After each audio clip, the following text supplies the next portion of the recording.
California Edition. My name is Brad Pomerantz in Sacramento today. We are joined by the Majority Leader of the California State Senate. His name is Bill Monning. And so I want to speak with you about crops. We know there are certain crops that are very thirsty, some that are less thirsty. Alfalfa is thirsty, rice is thirsty, almonds, pistachios, marijuana. Marijuana's thirsty. That's right. Tell us about that. Well, my bill, SB 165, looks at a current problem of illegal diversion of waterways to water illegal marijuana grow sites. And the problem goes beyond the diversion and use of water. It's also affecting habitats.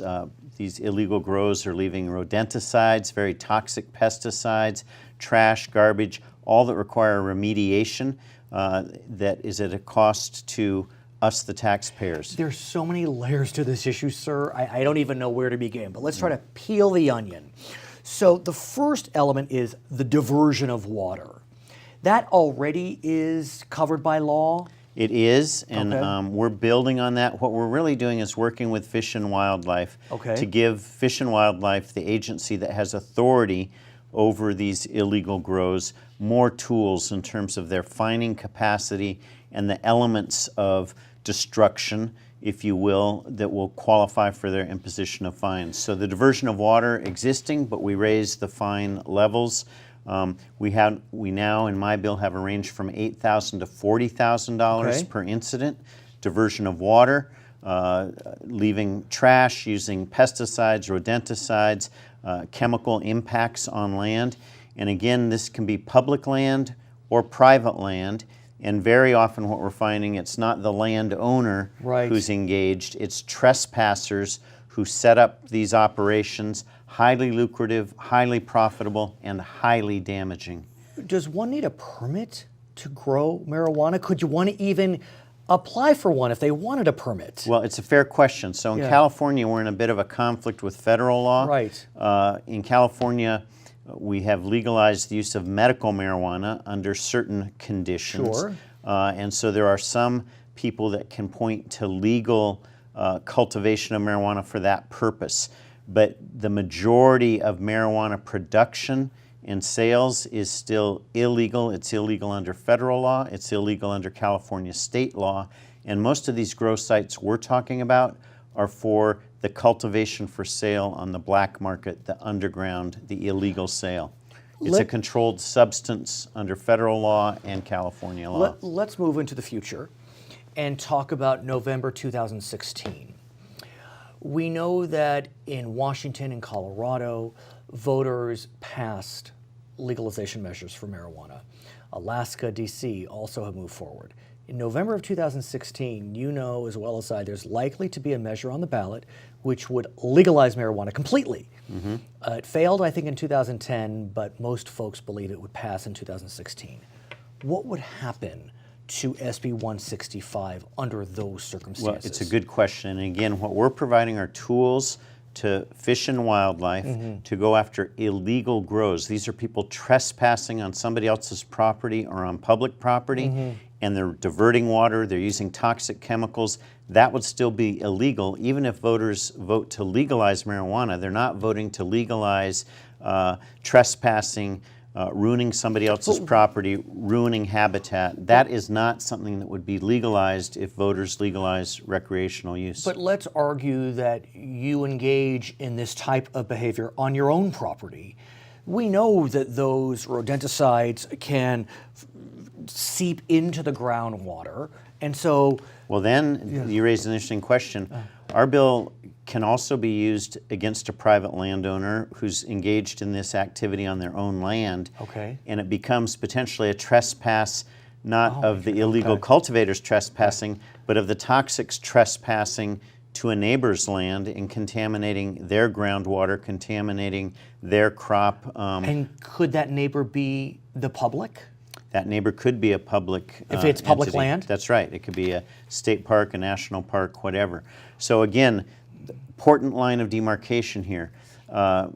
If voters were to legalize recreational use of marijuana, and we're working on some bills now to further regulate the medical use of marijuana, we're going to see legal cultivation establishments. But if they cross the line in their cultivation and have impacts that are considered illegal in diversion of waterways, in affecting habitat, in cutting down trees, this could be used against them as well. Right. So this bill will apply regardless what regime we're under. What about federal law, though? I know you're a state legislator, but could there be federal EPA impacts if they're dumping like you described? Well, there could be, although our bill, of course, only goes so far as to empower California enforcement agencies. The federal government, as you've read, there's some conflict when you read in the press, but President Obama has said enforcement of marijuana laws is not a top priority for federal law enforcement. Right. But this is different, this like is you different. suggest. I would argue that this is an environmental bill first and foremost, and it happens to be the damage being caused to our environment is by the illegal production of marijuana. I don't want to sound hyperbolic, but couldn't this be criminal? I mean, what they're doing, forget that they're growing marijuana, but they are dumping, rodenticides. They are impacting aquatic life, terrestrial life. I mean, couldn't these be environmental crimes? They could be, and also those engaged in the illegal cultivation. This does not protect them from criminal prosecution for the violation of controlling and marketing controlled substances. And so some of this damage could arguably be an enhancement in a criminal case as well. But are there criminal penalties for what's described in this civil penalty bill already in place? Good question. I don't know that I know the answer to that. We're going to empower our civil enforcement agencies, Fish and Wildlife, to give them the tools to protect habitat in the environment. Let me ask you more generally about the drought. You represent beautiful portions of Central California, which nonetheless may be coastal but are still impacted by the drought. How are your constituents doing? It's the number one issue throughout my district. It is. My number one employer is agriculture, followed by hospitality and tourism, both highly dependent on water, both highly dependent on an immigrant workforce. The two issues that are raised are immigration reform and water. And the drought is an equal opportunity denier. Just because we live in coastal areas next to a giant ocean, we're dependent on groundwater resources that are finite. And part of our work in drought protection is trying to better manage those precious groundwater resources. And let me ask you, if we went a little inland, we know that using groundwater and the excessive use thereof will cause subsidence of the land.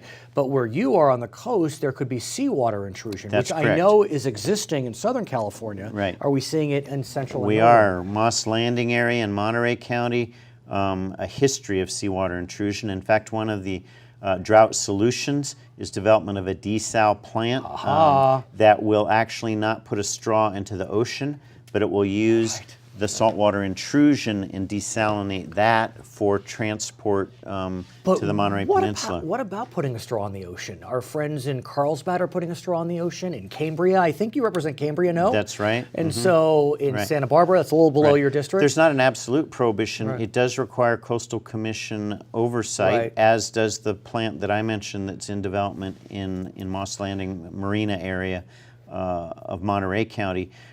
So again, by not putting the straw in the ocean, you mitigate some of the potential impacts on sea life and habitat. But what do you think about the future of desal? There's a lot of chatter about it. It's expensive, it's energy intensive, but... Right. I think it's, not only is it a thing of the future, it is here now. As you mentioned, we're seeing it in San Diego. Santa Barbara may reactivate its desal plant. Cambria, Monterey, there's discussion in Santa Cruz County. I think it's inevitable, but the challenge, it's not the solution. A solution for our drought is multifactorial. It's recycling, it's reuse, it's capture of stormwater, and desal can be part of that equation, energy intensive at this point. His name is Bill Monning, Majority Leader of the California State Senate. I'm in Sacramento, and this is California Edition.